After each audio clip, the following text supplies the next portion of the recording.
और अब खबर महाराष्ट्र से, जहां के सूखे का असर अब प्रदेश की लोक परंपरा लावणी पर भी देखने को मिल रहा है। वैसे भी पिछले कुछ सालों से लावणी अपनी पहचान खोने लगी है। महाराष्ट्र की इस लोक कला को जिंदा रखने के लिए अब कलाकारों की हालत और खस्ता दिखाई दे रही है और इस बार सूखे की वजह से कलाकारों के सामने अब रोजी रोटी का संकट भी खड़ा हो गया है। पैरों में घुघरू की खनक, बालों में फूलों के महकते गजरे, माथे पर चमकती बिंदिया और पारंपरिक साड़ी में जलवे बिखेरते ढोलक की थाप पर थिरकते कदम। ये मदहोश कर देने वाला नजारा महाराष्ट्र की लावणी का है, जिसकी कला को देखकर हर कोई लहरा उठता है।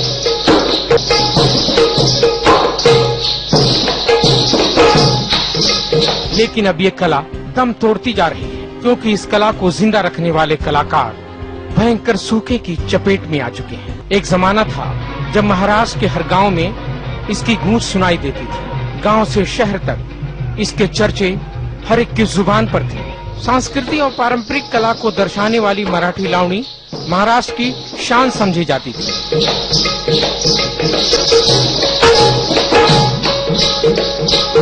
लेकिन आधुनिकता के दौर में वक्त के साथ साथ ये कला अपनी पहचान खोने लगी है।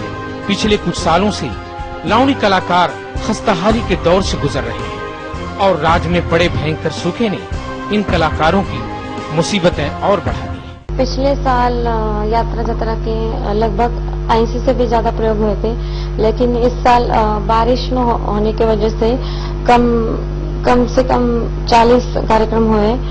बहुत नुकसान हुआ है। महाराष्ट्र की मशहूर लावणी को पेश करने वाले कलाकारों ने विदेशों में भी इसे शोहरत दिलाई है। लावणी कलाकार कीर्ति और उनकी सहेली सारिका नगरकर ने विदेशों में लावणी के कई शो भी किए, लेकिन इस साल दर्शकों की संख्या में कमी होने की वजह से शो की बुकिंग काफी कम हुई, जिससे कलाकारों की आमदनी पर खासा असर पड़ा है। हमको कर्जा लेने की नौबत आ गई है और सूखा पड़ने के कारण इसके बहुत ज्यादा परिणाम हम जैसे कलाकारों को हो गया है। एक दौर था जब महाराष्ट्र में लावणी के 1000 से 1500 फड़ हुआ करते थे, यानी टीमें हुआ करती थी, लेकिन अब इनकी संख्या 100 से 150 तक सिमट कर रह गई है। अगर इस साल बारिश होगी, सूखा जाएगा, तो वो लॉस कहीं पे एडजस्ट हो जाएगा। ऐसा करके हमने शोज तो किए हैं इस साल में। कुछ ऐसा ही हाल है टूरिंग टॉकीज चलाने वालों का।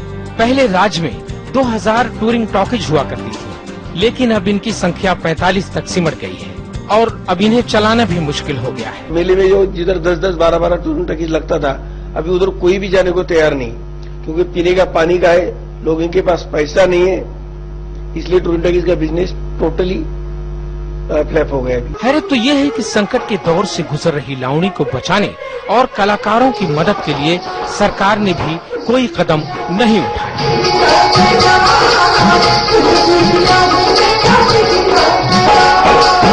प्रतिभा चंद्रन के साथ न्यूज डेस्क, सहारा समय।